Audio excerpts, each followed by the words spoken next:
မင်္ဂလာပါဒီတစ်ခါ file လေးကတော့ဒီ Microsoft Word ထဲမှာပေါ့နော် CV file တစ်ခုရိုက်ထားတယ်ဆိုတော့ဒါကတော့နမူနာပေါ့နော် CV file တော့မဟုတ်ပါဘူးအဲဆို CV file တစ်ခုရိုက်ထားတယ်အဲ့ဒီ file လေးကိုတော့ PDF file ဖြစ်ပြောင်းခြင်းတယ်ပေါ့ PDF file ဖြစ်ပြောင်းလိုက်ခြင်းတယ်ဆိုလို့ရှိရင်ဒီ Microsoft မှာထားရိုက်ပဲပြောင်းပေးလို့ရပါတယ် file လေးကနေပြီးတော့ CS ကိုသွားမယ်အရင်ဆုံးက Microsoft file နဲ့အရင်စေထားမယ်ပေါ့နော်ပြီးတော့မှ CS ကိုသွားပြီးတော့ဗမာသိမ်းနေတာလဲသိမ်းနေတဲ့နေရာကိုရွေးပြီးတော့မှကြလာတဲ့ box ထဲဒီ file type ပေါ့နော် CS type ဆိုတဲ့နေရာလေးမှာ PS ဆိုတာလေးရွေးပေးလိုက်ညာပြီနော် PDF ဆိုတာလေးရွေးပြီး save ဆိုပြီးနေလိုက်ရင်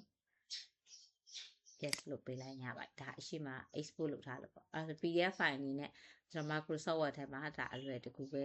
ပြောင်းလိုက်လို့ရပါပြီ